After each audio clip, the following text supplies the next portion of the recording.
সর্বপ্রথম একটা কথা বলি ভাই তোকে, আমি রাসূলের সুন্নত সেটাকে নিয়ে তুই অপমান করলি। এরে সাদা শকুন, এরপরে স্টেজে উঠার আগে মাথা থেকে টুপিটা নামাইয়া দাড়িগুলা কামাইয়া গাঞ্জা একটু কম খাইয়া তারপরে বক্তব্য দিবি। মিথ্যাবাদীর বাচ্চা মিথ্যাবাদী। বাংলাদেশে 18 কোটি মানুষ, যার মধ্যে 40% আওয়ামী লীগের সমর্থক, যেটা 5 আগস্টের আগে ছিল। 5 আগস্টের পরে 73 থেকে 75% আওয়ামী লীগের সমর্থক আছে।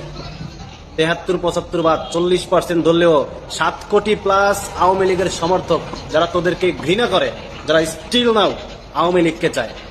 তুই 18 কোটি মানুষ পরিবর্তন চায়, এই গাঞ্জাখুরি কথা কোত্থেকে পাস? গাঞ্জা খাবি, ডেট দেখে গাঞ্জা খাইস। ডেট এক্সপায়ারে গাঞ্জা খাইলে দাড়ি টুপি লইয়া এইভাবে মিথ্যা কথা বলা এটা খুব স্বাভাবিক, এগুলো মানুষ বুঝে।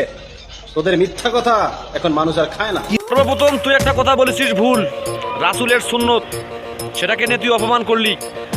আর একটা কথা হচ্ছে যে গাঁজা কে খাচ্ছে সেটা তো দেখেই বোঝা যাচ্ছে তুই কোন মায়ের সন্তান, এভাবে কথা বলিস।